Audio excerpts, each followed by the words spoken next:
संभल हिंसा की वजह से एसपी सांसद बर्क चर्चा में हैं। 24 नवंबर की हिंसा के बाद पहली बार वो संभल पहुंचे। उनके साथ समाजवादी पार्टी का डेलीगेशन भी पीड़ित परिवारों से मिलने के लिए संभल पहुंचा। समाजवादी पार्टी ने अखिलेश यादव के वादे को पूरा करते हुए हिंसा में मारे गए लोगों के परिवारों को 5-5 लाख रुपए का चेक दिया। संभल हिंसा के 1 महीने 6 दिन बाद आखिरकार समाजवादी पार्टी की मुराद पूरी हो ही गई। पार्टी के प्रतिनिधिमंडल ने संभल हिंसा में मारे गए लोगों के परिवार से मुलाकात कर ली और फाइनली परिवारों को 5-5 लाख रुपए का चेक सौंप दिया। समाजवादी पार्टी के डेलीगेशन में यूपी विधानसभा नेता प्रतिपक्ष माता प्रसाद पांडे के साथ साथ संभल के सांसद जियाउर रहमान बर्क भी थे। संभल हिंसा के बाद पहली बार बर्क अपने संसदीय इलाके में पहुंचे थे, तो समाजवादी पार्टी के नेताओं के साथ बर्क के चेहरे पर टेंशन साफ दिख रही थी, क्योंकि बीते 1 महीने में हालात बर्क के खिलाफ हो गए हैं। सांसद बर्क पर बिजली चोरी को लेकर एफआईआर हो चुका है। 1 करोड़ 91 लाख का जुर्माना लग चुका है।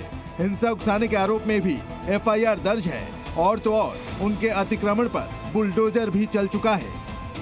अपने ऊपर लगे सभी आरोपों को सांसद बर्क ने सरकार की साजिश करार दिया है।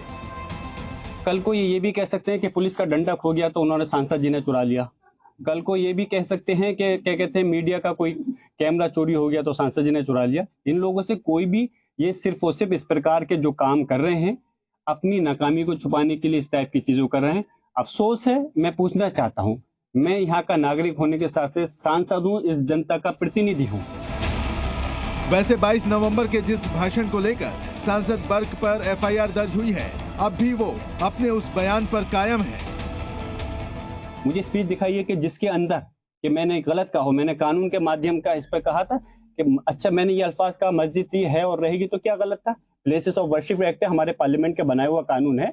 वो कानून कहता है 1947 से पहले जो भी चीज धार्मिक स्थल चाहे मस्जिद मंदिर गिरजाघर ये जो भी हो अपने अस्तित्व में रहेगी, उसके साथ कोई बदलाव नहीं होगा। तो कहां से कानूनी ये गलत हो गया, कहां से भड़का हो गया।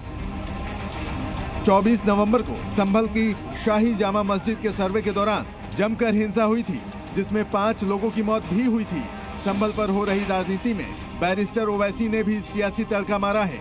ओवैसी को इस बात से ऐतराज है कि आखिर शाही जामा मस्जिद के बाहर पुलिस चौकी क्यों बनाई जा रही है। If you have the wherewithal to construct a police outpost right opposite the Sambal historical masjid, why can't you construct schools, colleges, hospitals in Sambal?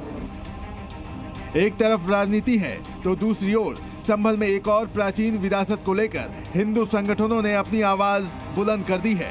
संभल के मोहल्ला कोट में मौजूद इस टीले पर पृथ्वीराज चौहान के वक्त होलिका जलाई जाती थी। यहाँ हिंदू पूजा पाठ करते थे। मुस्लिम मोहल्ले में मौजूद इस टीले को वापस हिंदुओं को सौंपने की मांग उठ रही है। ये जो टीला सा बना हुआ है, इसको उन्होंने कश्यप समाज ने आकर के कहा कि यहाँ पर आकर वो पूजा करती थी और पृथ्वीराज चौहान के समय यहाँ पर होलिका दहन होता था। और इसी के साथ ही यहाँ पर एक पेड़ था और जिसे 1978 में दंगे के बाद में काट दिया गया था। इस जगह को भी नष्ट कर दिया गया था। संभल में ना तो सनातन का प्राचीन इतिहास मिलना रुकेगा और ना ही संभल पर अभी सियासत थमने वाली है। संभल से नीरज कुमार गौड़ के साथ ब्यूरो रिपोर्ट, जी मीडिया।